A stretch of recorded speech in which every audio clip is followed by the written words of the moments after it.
Hello everyone and welcome back to the Cyclocross Social podcast. Today we're going to be discussing the second round of the Cyclocross series. I think we can really say that the season is underway now. The racing in Essen. Thank you so much for being here. Yes, thank you for having me. It was a interesting race today. I mean, the course conditions were bone dry, and I really mean the driest you can think about it. But it made for some interesting races, and we'll discuss that. In case you've missed our earlier announcement, Saturday episodes will be audio only. It just takes too much time to edit the separate video and audio versions. So Saturday episodes will, in almost all of the cases, be audio, and if we have the time, the Sunday episode will become a video podcast. That is what we are shooting for, but we already know, for instance, tomorrow, because I will be attending in Ruddervoort and need to drive back home, considering the timetables, it won't be a video episode tomorrow, but we will try and make as many video episodes as possible. Good, let's get into the racing then, starting with the men elite race. Last year, Cameron Mason, or not even just last year, but for most of his career, his backbone, his Achilles heel has been the weak starts. And this season, we already discussed in the first race in Molenbeek that he had a fiery start.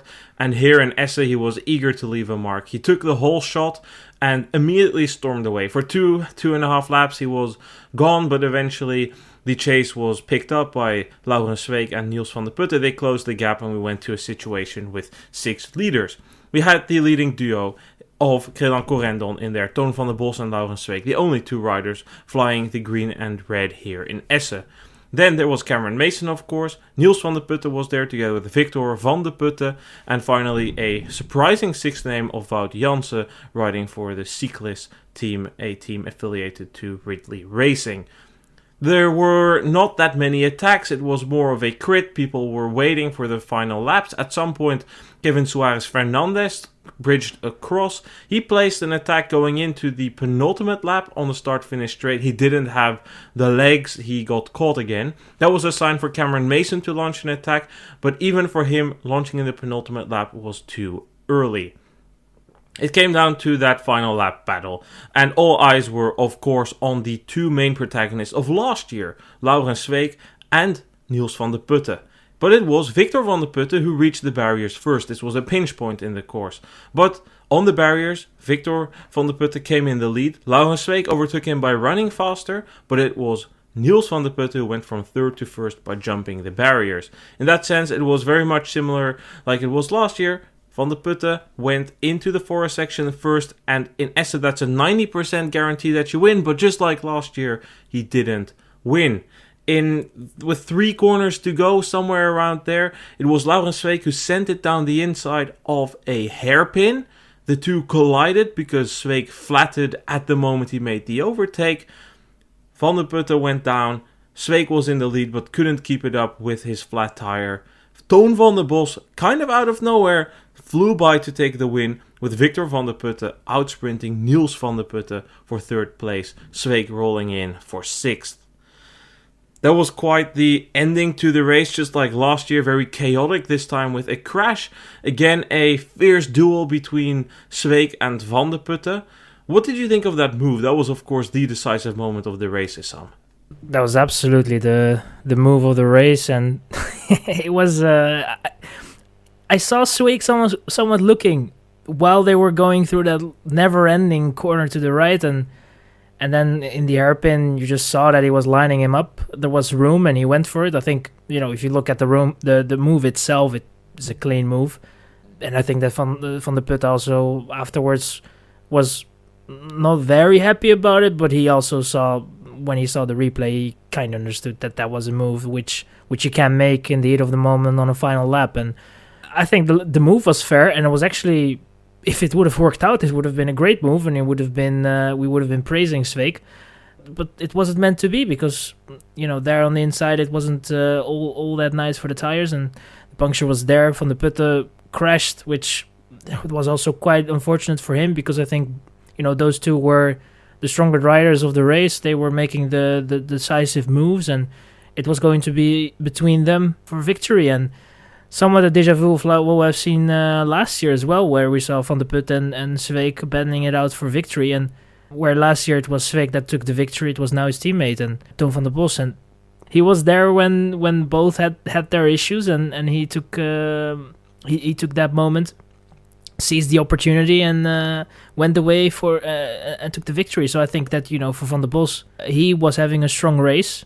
He got rewarded for being up there and being basically second in line for that battle. He was there in third behind the two, and he profited from the mistakes and the mishaps from his competitors in front. Vandebosch was in the right place at the right moment, and I think he kind of repays your confidence in him, because for 2 years you've been quite high on him. I remember last year in the season preview you had high expectations for him early in the season as well, and he kind of delivered then.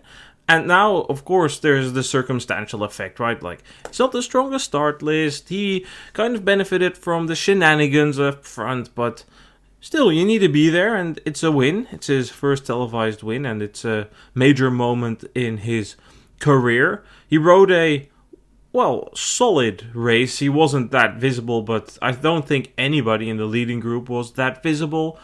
It was just a waiting game, because the course is so straightforward, especially when it's dry, like it always is early in the season.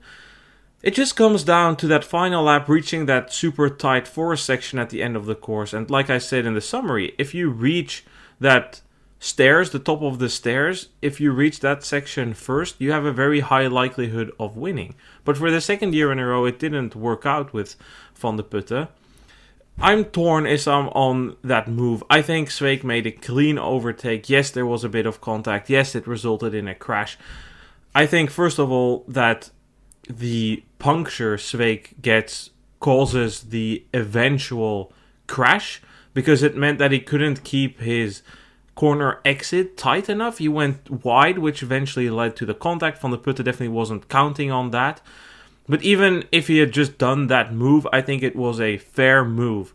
The line down the inside was there. Yes, it's a tight corner, but he was well alongside. They rubbed the shoulders just briefly. Vandeputte was very respectful. He didn't slam the door. That brings me to the point, should he have closed the door on beforehand? Should he have defended that inside line? And normally I would be inclined to say yes, but it's also kind of a losing situation for him if he does that, because we have seen throughout the day that there were numerous riders who punctured there. We had Tom Meeuwse puncturing on that section. We had, in the women's race, Marion Norberg-Ribarol with an early flat. It was, I think, Van Alphen who punctured there, actually, not Ribarol. So we saw multiple riders puncture in that final section there. I'm not saying it's necessarily that exact moment, but it kind of played a role in why Vandeputte decided to stick with a more normal racing line instead of taking this risky line, which in the end also cost Sweeck.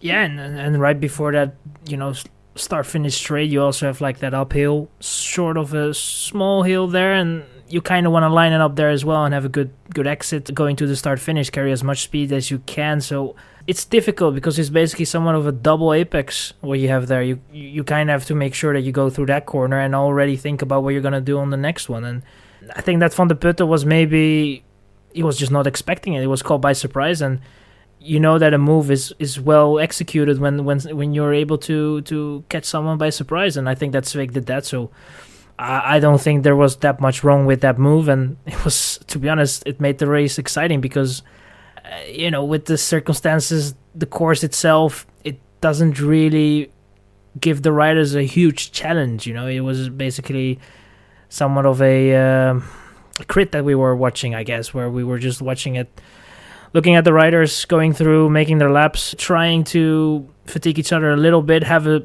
reasonable pace, thin out the field, and then eventually try to fight for victory. And that last lap made somewhat up for the, I would say, somewhat dull racing that we had during the majority of the race. For sure. It's also cyclocross, right?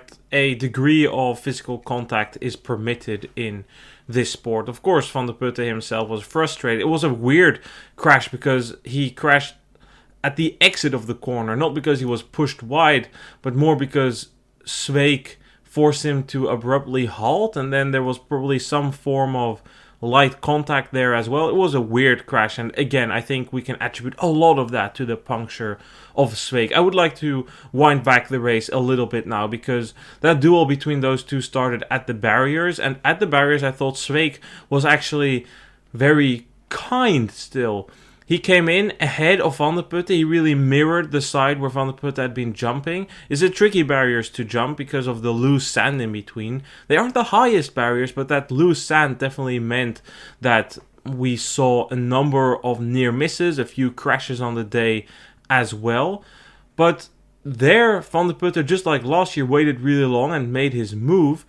But Sweeck, at the first barrier, you could see him holding his bike like way next to him, like really extending his bike, even vertically lifting the bike so the wheels make the overall surface of the bike even bigger. But then he probably realized, if I keep my bike this wide, Vandeputte is probably going to run into him and he's going to crash. So he made a very friendly and sportsmanlike move to bring his bike closer to him.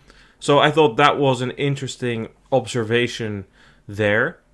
And even earlier, the point you made, like they waited long. In the penultimate lap, we saw a move from Cameron Mason. I don't know. What do you feel? Should he have waited, Issam?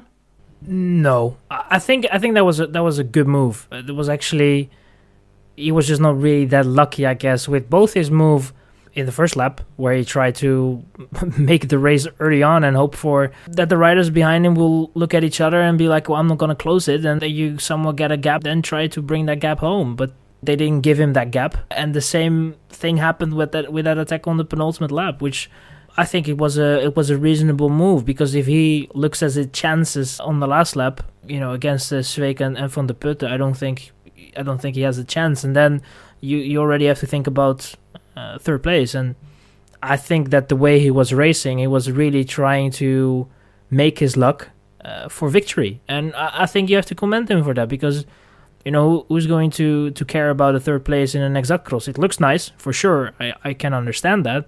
But it's just an exactcross. So, winning is what matters here. And I think that Mason went into this race with the right moves. And, he tried his best, but it just didn't really go his way. I think that's the key distinction here, Issam. You're completely right. If you come at this point, the perspective from Mason, what should he have done? It depends on what you think should have been his outcome. If you think he should have raced to maximize his result and just play it on safe, he should have waited for the last lap. There's a good likelihood that he's in contention with Victor Vandeputte and Toon Vandebosch to fight it out normally for third, and then in this case come in a position from which he can win the race. But we know that he is, despite his progression, not the most explosive rider. So that fighting for position additionally is something he struggles with. Considering those two things, it would likely be difficult for him in the final lap to make a play. And even then, the maximum normally achievable is third. And yes, today in the end it pans out differently. If he waits for the final lap, he maybe finishes second, or maybe he even wins today. I mean, I didn't expect Toon Vandebosch to win. It's a really good performance by Vandebosch. I want to say that again, because of course most of our attention goes out to the big event. So I'll ask you a question about Vandebosch just in a little bit. But Mason, then, if he races for the win, this was the way to do it. He had to hope that what didn't work in the first lap would work in the penultimate lap, that he opens a gap, the others look at each other, there's a bit of a stare duel between Victor Vandeputte, Niels Vandeputte and Laurens Sweeck, but that didn't happen. But he played his cards well. I think he looked good, and this should be a encouraging step for him. He looks much better than last year, so fingers crossed everything works out for him, because it would be great, especially when the courses get muddier, there's more climbing, that we can see him return to the form that we know he has in him, which is consistently being in the top 10, top 5, sometimes even challenging for the podium in those races. Let's circle back then to the winner, Toon Vandebosch, Issam, because we should give him a little bit more attention than we've done so far, because it is a standout moment in his career. What do you think this means for his career? It is a lucky win, we've concluded already, but will this move him forward? Is this like a relieving victory, or can't we say that because he's not been that close? What do you think we can expect from him the rest of the season? I think it's a reward of the way he started his season, because I think his level this season has been way better than it was last year and the years before. He is a rider that entered the elite category with some promise, and only now finally has his first elite victory like ever. He's not only racing the World Cups and he's also showing himself in the exact crosses and even the smaller races, but he wasn't able to get his victory there, and now it seems that it's getting together. His performances are there, it's on a very good level, and he got rewarded. Does that mean that from now on Toon Vandebosch is going to be a multiple race winner? I wouldn't say that it's going to be a guarantee, but I think that if he continues on with the performances that he is putting out right now, you will have more chances. And what I was saying about Cameron Mason with making your own luck in a way, I think that Vandebosch didn't really do that, but he was there. He made sure that he was in that third spot, and if it wasn't for Vandeputte and Sweeck having their issues, he would have been third, which also would have been a solid result. It doesn't really matter, as I said, but it's something, and maybe for him it would matter a little bit more. So the victory is definitely as I said, somewhat a reward and a confirmation of the fact that his form is very good currently this season in the opening, and we have to see how that will go on in the next couple of races, and to be honest, his season overall. But I think I can finally somewhat get behind him and root a little bit more, or at least be more confident in saying that Vandebosch is a rider now that can be more consistent within the top 10 and even top 5 if the start list is going his way. And in these type of races, he's now going to be someone that you can watch out for at least a podium, because he was going for third up until that unfortunate corner for Vandeputte and Sweeck.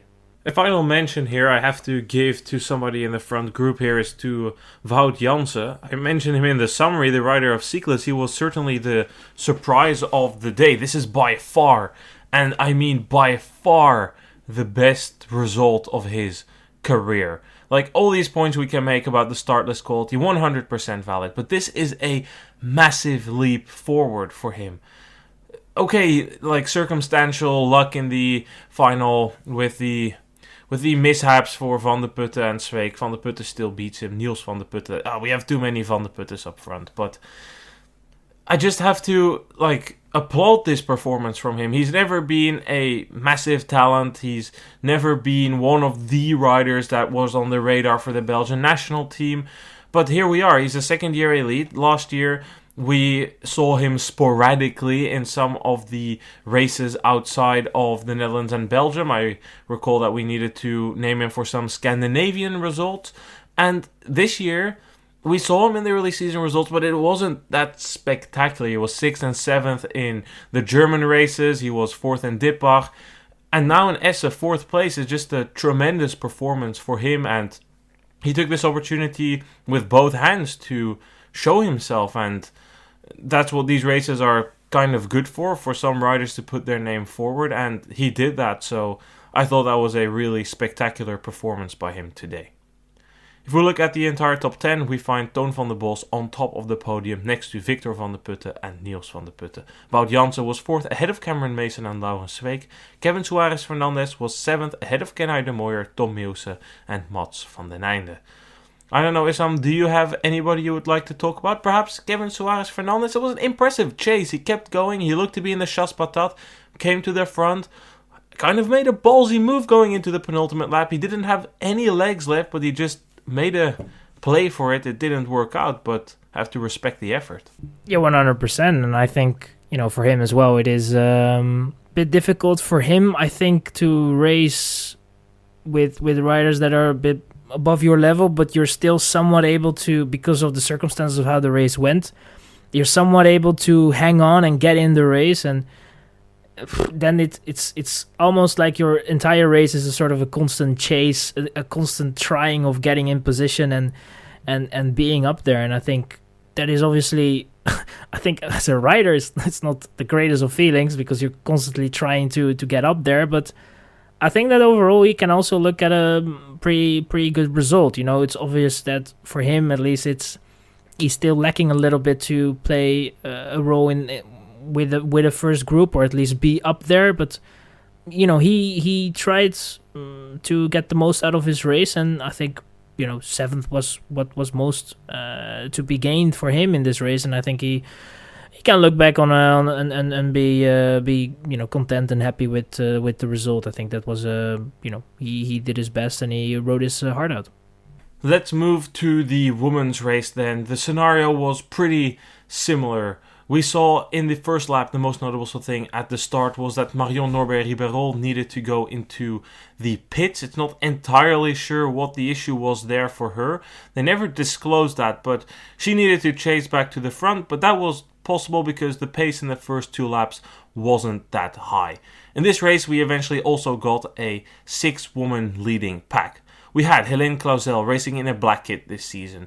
Then we had Dutch riders Aniek van Alphen, Lucinda Brand and Denise Betsema. And also here a Crelan-Corendon duo. This time Sarah Casasola and Marion Norbert-Ribeyrolles. She made that jump back from the back of the field. Here a long waiting game unfolded as well. There were a few minor attacks by Brand and Casasola, but nothing really materialized. In the final lap it came down to, unsurprisingly, a sprint to the barriers. Brand reached there first with Casasola in the wheel. Casasola remained glued to the wheel of Brand, but unlike Sweeck, she wasn't able to launch an overtake. In the sprint, Brand won with about a length and a half, Casasola coming in for second, with Ribeyrolles in third. A win for Brand here, Issam. I would say she was obligated to do so, considering her reputation, her form, and the level she showed last year. She is not racing in Ruddervoorde tomorrow. She didn't get a contract with the Super Prestige, which is why she's focusing on more exact cross races. She will do the entire X2O series. That's not really surprising. Both of those series are in hands of Golazzo, which also owns her team. But I thought it was still interesting that she's not able to secure a contract with the Super Prestige. So the slam she scored last year of winning all 3 classifications doesn't appear doable this year. So with that, she takes a win here today, looking like she's crossing off some holes on her palmarès. After Ardoi, she said, I never won here. After Essen, she said, I never won here, but now I have. And there's still a few races left, but I would say in probably 2/3 of the races on the calendar, she's already won. Her power output as well, both her attacks and also on the final lap, it's hard to match for the others. And I think that today she did somewhat what she had to do. She didn't really have to control the race all too much, which was, I don't know if it's surprising, but it's just, I think that if you look at the field, she was, in my opinion, she was the strongest out there, and I felt maybe that she should have been a little bit more, she should have been the one that should be controlling the race a little bit more, but, anyways, that was how the strategy was, and Brand was able to somewhat sit a little bit more and watch the racing unfold, and on the last lap, the race, after the barriers, you just have to be up front and try to make sure that everyone behind you is not going to have any chances or thoughts of trying to dive bomb or whatever. And she was able to make that difference. And, Casasola tried to stay close. Brand was just, from that moment, was basically in control of the race. And very strong finish again. It's a shame that she's not going to be able to race, at least not in Ruddervoorde. We have to wait and see how that will develop in terms of other appearances in the Super Prestige, but currently it doesn't really look good in that regard. And yeah, I mean, I think there are quite some races she already has won on the calendar, and there are also a few that she can still win. So I think maybe that should be a goal. I guess that without the Super Prestige now, you have to maybe try to set other goals. It's a shame really that she's not going to be able to battle for the Super Prestige, because it could very well be that with a couple of races to go, it's already clear who is going for victory in the Super Prestige, which I don't really hope we will end up in such a scenario. But who knows? It's hard to predict right now how that will play out, but we have to wait and see. For the rest, besides Brand, I think one thing I noticed between her and Casasola was that tactically Casasola really seemed glued on the wheel of Brand. You could see a number of times that Brand made a move forward, Casasola immediately directly in that wheel. She thinks that this year she's made a step, one race is not enough for me to kind of draw any conclusions on that. I do think that tactically this does show, or at least indicate, that potentially she's learned a bit from last year. Last year, early on in the season, was of course the first time she really consistently was there. It's been 2 seasons since her breakthrough, that 3rd place at the European Championships in Pontchâteau. That race was just full of breakout and surprise performances. I mean, on the men's side, Cameron Mason making a big bid late in the race for the title there. Casasola bunching through, like just barging through the order after having one really good result in Maasmechelen. And I do think that she still has some potential, despite her age, to make that progression. Technically, still there's some work to do. You could see at a number of these smaller attacks Brand placed that directly after the stairs, you had this weird little dip and then the U-turn and then up again, where Toon Aerts completely stalled last year and kind of cogged up everyone behind Sweeck and Vandeputte. That there, Casasola struggled to keep the wheel of Brand. She needed a few fierce accelerations in that fourth section to close that gap. You also saw that in the last lap. If you watch it back, you can notice that in a few of these long sweeping corners, Brand utilizes more of the track and therefore can keep more of a flow going. So that's definitely something Casasola can still work on, although her level is not horrendous in any way or form. I think we've discussed our expectations for Casasola a number of times already. So I think one rider that I would like to discuss, maybe there's 2 still in the results, is first 3rd place went to Ribeiro. What did you think of her outing? Bit messy, and I think she alluded to that as well. It was not, we as you said, we don't really know what happened at the start. It wasn't the greatest of starts, and then she went into the pits, and one end of the story is saying that she was forced into it, and then you have to change bikes. The other was, I think, from herself, where she was saying that there was something wrong with her pedals. That was the reason why she thought that it was better to change bikes. So I don't know which one is true, but I guess that's it's either way. It was just a messy race, and it seems like she never really was able to take control of what was going to happen for her in the race. And that was, to be honest, up all the way up until the finish. So it was a bit messy, I have to say, and it was not great.